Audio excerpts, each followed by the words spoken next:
চট্টগ্রাম বিশ্ববিদ্যালয় কেন্দ্রীয় ছাত্র সংসদ চাকসু হল সংসদ নির্বাচনের প্রাথমিক তালিকা প্রকাশ করা হয়েছে। আজ থেকে মিলবে প্রার্থিতা প্রত্যাহার ও আপিলের সুযোগ। এই মুহূর্তে চট্টগ্রাম বিশ্ববিদ্যালয়ে আছেন সহকর্মী তারিফ রহমান, সরাসরি যাচ্ছি তার কাছে।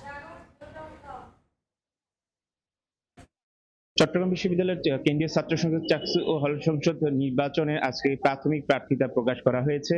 এতে 912 জন শিক্ষার্থী প্রার্থী তাদের প্রার্থিতা পেয়েছেন এবং আমরা জানিয়ে রাখি যে মোট 931 জন প্রার্থী তাদের মনোনয়নপত্র জমা দেন এবং সেই মনোনয়নপত্র যাচাই বাছাই করে নির্বাচন কমিশন এই প্রাথমিক প্রার্থিতা প্রকাশ করেন। এতে কেন্দ্রীয় সংসদে 19 জন প্রার্থী তাদের মনোনয়নপত্র আসলে যাচাই বাছাই আটকা পড়েন এবং হল সংসদে 502 জন প্রার্থী তাদের যে মনোনয়ন জমা দেন এবং সবগুলোই আসলে প্রাথমিক তালিকা এসেছে আমাদেরকে নির্বাচন কমিশন জানিয়েছে।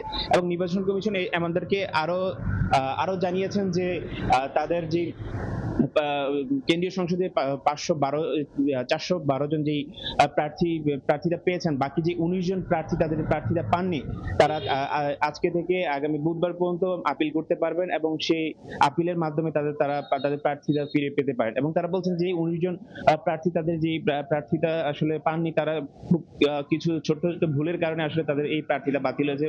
আমাদেরকে নির্বাচন কমিশন বলেছে যে কি কোনো প্রার্থী তাদের নাম ভুল করেছেন বা যেখানে তাদের স্বাক্ষর করার কথা সেখানে স্বাক্ষর না করে অন্য জায়গায় স্বাক্ষর করেছেন এবং ইনফরমেশনে কিছু ভুল দেওয়ার কারণে আসলে তাদের এই প্রার্থীতা বাতিল হয়েছে বলে আমাদেরকে তারা জানিয়েছেন। এবং আগামী বৃহস্পতিবার 25 সেপ্টেম্বর চূড়ান্ত প্রার্থী তালিকা প্রকাশ হবে বলে আমাদেরকে জানানো হয়েছে এবং তার পরবর্তীতে 26 সেপ্টেম্বর থেকে প্রার্থীরা তাদের প্রচারণা কার্যক্রম চালাতে পারবেন এবং আগামী 12 অক্টোবর চাকসু নির্বাচন অনুষ্ঠিত হওয়ার কথা রয়েছেন।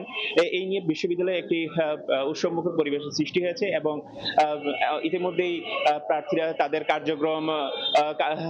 কার্যক্রম চলমান রেখেছেন। এই ছিল আমার কাছে চট্টগ্রাম বিশ্ববিদ্যালয়ের চাকসু ভবন থেকে হল সংসদ নির্বাচন ও চাকসু নির্বাচনের সর্বশেষ খবর।